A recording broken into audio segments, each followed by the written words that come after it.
Speed Seekers, I'm Nick. Last year AORUS released the AD27Q-D as their first foray into gaming monitors, and a year later they have the sequel to the AD27Q-D, the FI27Q-P.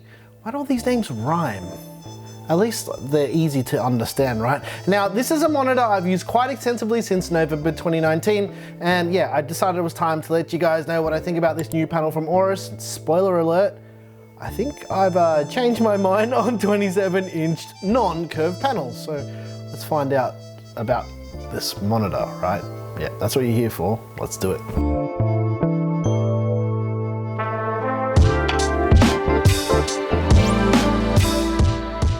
All right, let's start off with the numbers and the stats and all of that stuff for all of those people who care, and the spec sheet reads a little something like this. The FI27Q-P features a 27-inch IPS panel with a resolution of 2560 by 1440 with a peak brightness of around 350 nits. It features AMD's FreeSync adaptive sync technology with a response time of 1 millisecond and a refresh rate of 165 Hz. It's also G-Sync compatible.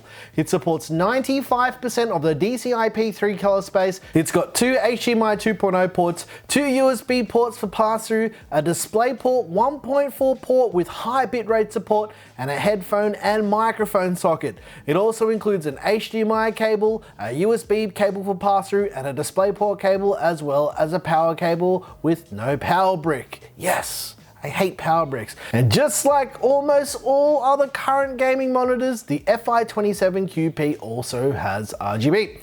It features a resolution of 1440p, which is personally my resolution of choice for gaming. Yes, I'm regurgitating stuff I've said before, but it is the resolution that I play all of my games at. I've been gaming at this resolution for many years now, and for a 27-inch monitor, I think it's almost the perfect resolution for that size. The thing that makes this different from a lot of other 1440p monitors though, is the 165 Hz refresh rate. I reckon the higher the refresh rate, the better. That's up for debate. The difference between 144 Hz and 165 Hz is debatable as well. And as I mentioned, the FI27Q-P is a FreeSync display, but it also is 100% G-Sync compatible as well.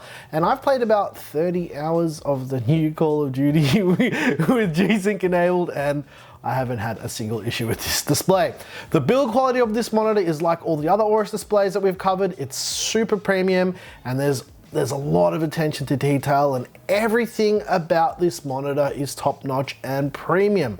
That's just something that they're doing at their monitors.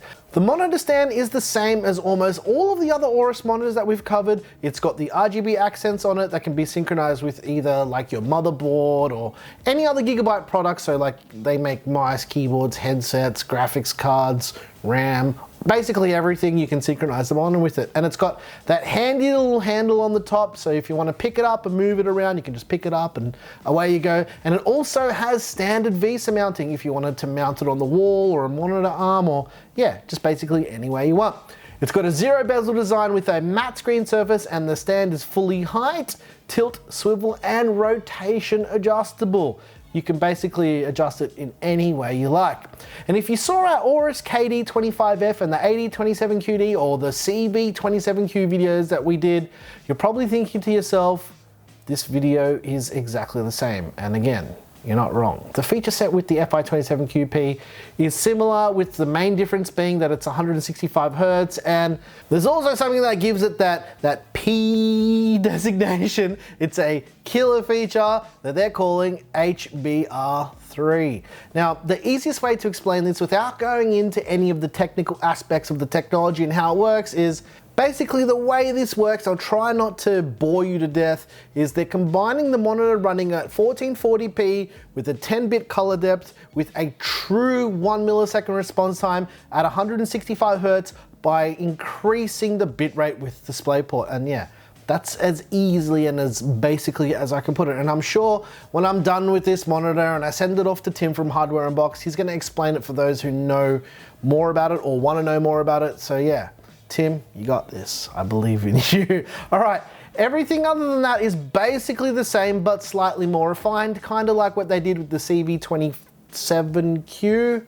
That's the one, the latest one. Anyway, it's got the same amount of inputs, the same RGB, the same setup, and the same software enhancements. It's got the same black equalizer that essentially allows you to see in the dark. Yeah, it's just been refined a little bit more. It's got that same OSD sidekick that allows you to change any of the monitor settings in the software, so you don't have to fumble around with your hand on the back of the screen to figure out where everything is. It's basically the same. It allows you to change anything on the monitor with a simple click of your mouse. I like that functionality, although I'm going to go completely off the cuff here. I wish they brought that to Linux, because that would be an absolute killer feature. Gigabyte, AORUS, if you watch this, please bring all this stuff to Linux. We've had hundreds of comments with people requesting this stuff. Also, it's got the same game assist stuff that allows you to draw custom crosshairs, including that really weird space rocket shaped thing that I've drawn on all of our videos where I get an opportunity to draw. It's got some on-screen timers that allow you to show how long you've been gaming for, and some alignment tools for multi-monitor setups. It's got that same active noise cancelling that's built into the display that uses a microphone that you plug into your monitor to cancel out any other background noise. And this works the same as basically any other type of active noise cancelling, except you don't have to have noise cancelling in your headphones. And the only caveat here, as usual, is you need to plug your headphones into the monitor's headphone jack if you want to use it this way. And yes, I'm going to admit this right off the bat, this is a copy-paste job video, because many of the monitor's features are the same as all of the previous displays that they've brought out.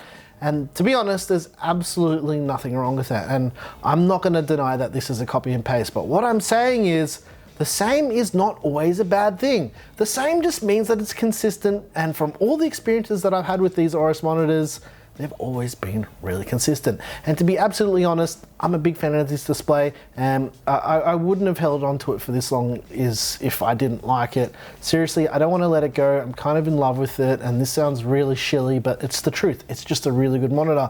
And I've put some serious hours into playing with it, and it's a panel I can highly recommend if you can afford one, which I can't. I can't even afford to buy this thing. And that's the thing with all these beautiful displays. They just cost so much money.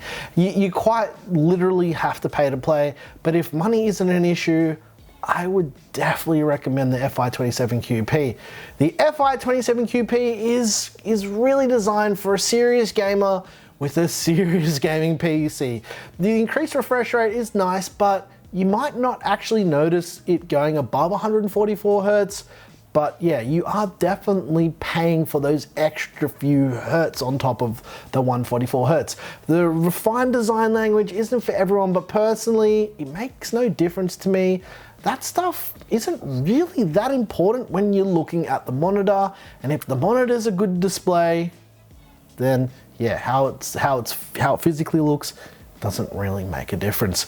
The AORUS FI27Q-P is going for around $650 US, or around 999 Australian dollars at the time of filming this video. Now, you might be thinking to yourself, yeah, this price is a bit steep, but at least it's cheaper than buying an Apple monitor stand. Right? It's cheaper than buying an Apple monitor stand. Seriously, Apple, what are you guys thinking? Anyway, if you've got any questions, feel free to drop a comment down below. You know how this works. We've also got a Discord. You can come and join us down there in the Discord, which is the link also down below. Wow, I'm sounding really awkward now. Yeah, we've got a great community. Everyone's super friendly except me.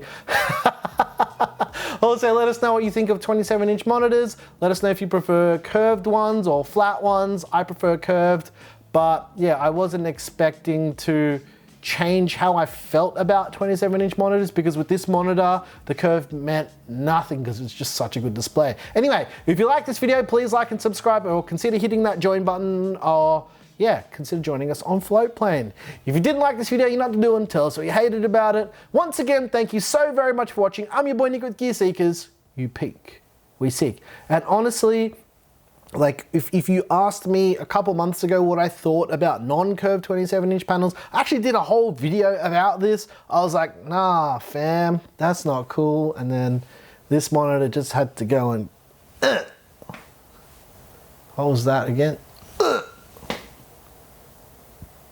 Yeah, I can't believe you're still watching this part of the video. See you later. Thanks for watching.